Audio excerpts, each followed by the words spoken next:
வணக்கம் and welcome back to Bagi's kitchen Mormilagai. இன்னைக்கு நம்ம பார்க்க போறது கத்திரிக்காய் வச்சு ஒரு டேஸ்டியான குழம்பு இல்லாட்டி கிரேவி. இது எப்படி பண்ணலாம், இதுக்கு என்னெல்லாம் இன்கிரிடியன்ட் தேவைன்னு பார்க்கலாம். வாங்க வீடியோக்குள்ள போலாம். பண்ண போற கத்திரிக்காய் கிரேவிக்கு ரெண்டு பெரிய கத்திரிக்காயை நான் இந்த மாதிரி ரவுண்டா கட் பண்ணி எடுத்து வச்சுருக்கேன். அதுக்கு பார்த்தீங்க அப்படின்னா ஒரு இவ்வளோ பெரிய லெமன், சின்ன லெமன் சைஸ்க்கு ஒரு புளி வந்து ஊற வச்சுருக்கேன். சாம்பார் பொடி வந்து நான் 4 டேபிள் ஸ்பூன் அளவுக்கு எடுத்திருக்கேன்.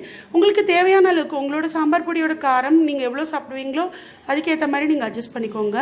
1 டீஸ்பூன் அளவுக்கு மஞ்சள் பொடி, 1 டீஸ்பூனை விட கம்மியாக வந்து பெருங்காய பொடி, அப்புறம் வந்து தேவையான அளவுக்கு கல்லுப்பு எடுத்து வச்சுருக்கேன். ஒரே ஒரு பெரிய வெங்காயம் நீலவாக்கில் கட் பண்ணது, ஒரு ஃபுல் பூண்டு உரிச்சு எடுத்து வச்சுருக்கேன். ஒரு 3 டேபிள் ஸ்பூன் அளவுக்கு தேங்காய் மட்டும் அரைச்சி எடுத்து வச்சுருக்கேன். இங்கே பார்த்தீங்க அப்படின்னா நம்ம இந்த கத்திரிக்காயை ஃபஸ்ட்டு ஃப்ரை பண்ணிக்க போகிறோம். அதுக்காக எண்ணெய் காய வச்சுருக்கேன். எண்ணெய் காயறதுக்குள்ளே தண்ணியிலேருந்து கத்திரிக்காய் எடுத்துடலாம். கட் பண்ணி தண்ணியில் போட்டால் தான் கத்திரிக்காய் கருத்து போகாமல் இருக்கும். இப்போ தண்ணியிலேருந்து எடுத்துட்டு நம்ம பொரிக்கணும். இல்லாட்டி தண்ணியோடு இருந்தது அப்படின்னா சட சட சடன்னு மேலே படும். அதனால் தண்ணி இல்லாமல் இதை எடுத்துகிட்டு நம்ம பொரிக்கணும். காஞ்சிச்சு, கொஞ்சம் கொஞ்சமாக நம்ம கத்திரிக்காயை போட்டு பொரிச்சிக்கலாம். எண்ணெய் தண்ணி இருக்கும் கத்திரிக்காயில், பார்த்து போடுங்க, மேலே பட்டுக்காதீங்க. கத்திரிக்காயை கொஞ்சம் ப்ரௌன் ஆகிற அளவுக்கு பொரிச்சு எடுத்துக்க போகிறோம். ஒரு டிஷ்யூலேயோ இதுலையாவது அந்த தண்ணி இருக்கிற கத்திரிக்காயை போட்டுருங்க. போட்டுட்டிங்க அப்படின்னா அந்த தண்ணி ஃபுல்லாக அதை அப்சர்வ் பண்ணிவிடும். அதுக்கப்புறம் இதில் ஆட் பண்ணிக்கோங்க. இல்லாட்டி தண்ணி இருந்தால் சட சடன்னு எண்ணெய் தெளிக்கும். இது கொஞ்சம் ஃப்ரை ஆகணும். ரொம்ப நமக்கு வந்து கிறிஸ்பாக வரணும்லாம் அவசியம் இல்லை. இது வந்து கத்திரிக்காய் குழம்பு சொல்லலாம், கிரேவி சொல்லலாம், அதுக்கு தான் யூஸ் பண்ண போகிறோம். சொன்ன இன்க்ரீடியன்ட் தவிர கடுகு, நல்லெண்ணெய், அதுக்கப்புறம் வந்து வெந்தயம், இது 3 தேவைப்படும். உங்களுக்கு கருவேப்பிலை இருந்தால் கருவேப்பிலை சேர்த்துக்கலாம். கொஞ்சம் ஃப்ரை பண்ணிவிட்டு எடுத்து வச்சுக்கோங்க. அதோட கலர் மாறுற அளவுக்கு மட்டும் ஃப்ரை பண்ணி எடுத்து வச்சுக்கலாம். இந்த அளவுக்கு மட்டும் கலர் சேஞ்ச் ஆனால் போகும். இந்த எண்ணெயிலேருந்து எடுத்துகிட்டு நம்ம அடுத்த பேட்ச் இதே மாதிரி இந்த அளவுக்கு கலர் வர மாதிரி ஃப்ரை பண்ணி எடுத்துக்க போகிறோம். ரொம்ப கிறிஸ்பாக வரணும்னு அவசியம் இல்லை. நம்ம கிரேவி பண்ணுறதுனால, குழம்பு பண்ணுறதுனால. இப்போ பார்த்தீங்கன்னா அடுத்த பேட்சும் போட்டுட்டேன். அதுவும் இன்னொரு 1 மினிட்ல இது ஃப்ரை ஆகிடும். ஃப்ரை ஆனோன்னே இந்த ஆயிலேருந்து ரிமூவ் பண்ணிவிட்டு இதோட கிரேவி குழம்பு எப்படி பண்ணலான்னு பார்க்கலாம். பேட்ச் கத்திரிக்காயும் ரெடி ஆகிடுது.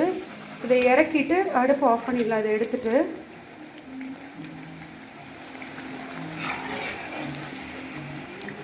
கடாயில் 1 டேபிள் ஸ்பூன் அளவுக்கு நல்லெண்ணெய் சேர்த்துருக்கேன். இதில் கொஞ்சமாக கடுகு சேர்த்துக்கோங்க. அது பொரியிற வரைக்கும் வெயிட் பண்ணலாம். அது பொரியரிச்ச ஒரு 4 வெந்தயம் சேர்த்துக்க போகிறோம். இதுக்கு இப்போ கடுகு பொரிய ஆரம்பிச்சிச்சு. 4 வெந்தயம் சேர்த்துக்கலாம்.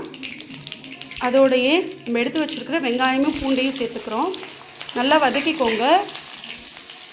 கலர் மாறுற அளவுக்கு ஃப்ரை பண்ணிவிட்டு நம்ம எல்லா பவுடர்ஸ் எடுத்து வச்சுருக்கோம்ல அதை சேர்க்கலாம்.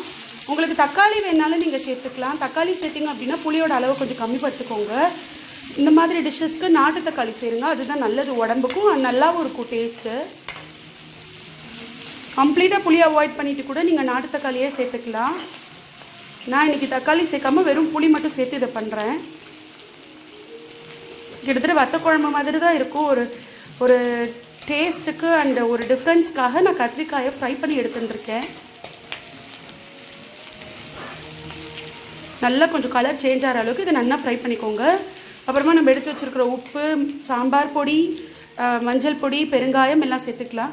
இஃப் சப்போஸ் உங்கள்கிட்ட சாம்பார் பொடி இல்லை அப்படின்னா உங்கள் காரத்துக்கு தகுந்த மாதிரி, இப்போ 1 ஸ்பூன் காரப்பொடி எடுக்கிறீங்க அப்படின்னா 2 ஸ்பூன் வந்து தனியா பொடி எடுத்துக்கோங்க. அவ்வளோதான், வேறு எதுவும் இல்லை மெஷர்மெண்ட்டு. நீங்கள் இதுக்கே வேணும்னா அந்த தேங்காயோட சோம்பு சேர்த்து அரைச்சிக்கலாம். அப்படி இல்லைன்னா இதில் தாளிக்கும் போது சோம்பு போட்டுக்கலாம். நான் வந்து இன்றைக்கி வேண்டாம் அப்படின்ட்டு விட்டுட்டேன் சோம்பு. அதே மாதிரி கிராம்பு, பட்டையெல்லாம் கூட போட்டுக்கலாம். அது எப்போனா அந்த தக்காளிலாம் சேர்க்குறீங்கல்ல அப்போ போட்டுக்கோங்க. புளி சேர்க்கும் போது போடாதீங்க. இது வெறும் ரைஸோடையும் நல்லாயிருக்கும், தயிர் சாதத்துக்கு ரொம்ப அருமையாக இருக்கும்.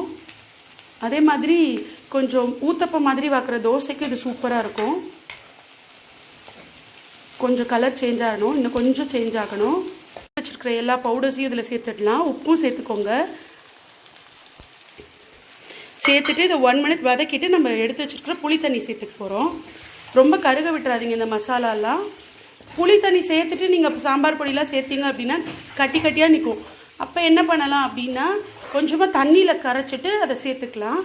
நான் இப்போ இதை முன்னாடியே சேர்த்துடுறேன். ஒரு வதக்கிக்கிட்டு நம்ம புளி விட்டுறலாம். செகண்ட்ஸ் ஆச்சு. எண்ணெயில் நல்லா அது ஃப்ரை ஆனோன்னே கரைச்சி வச்சுருக்கிற புளியை சேர்த்துடலாம்.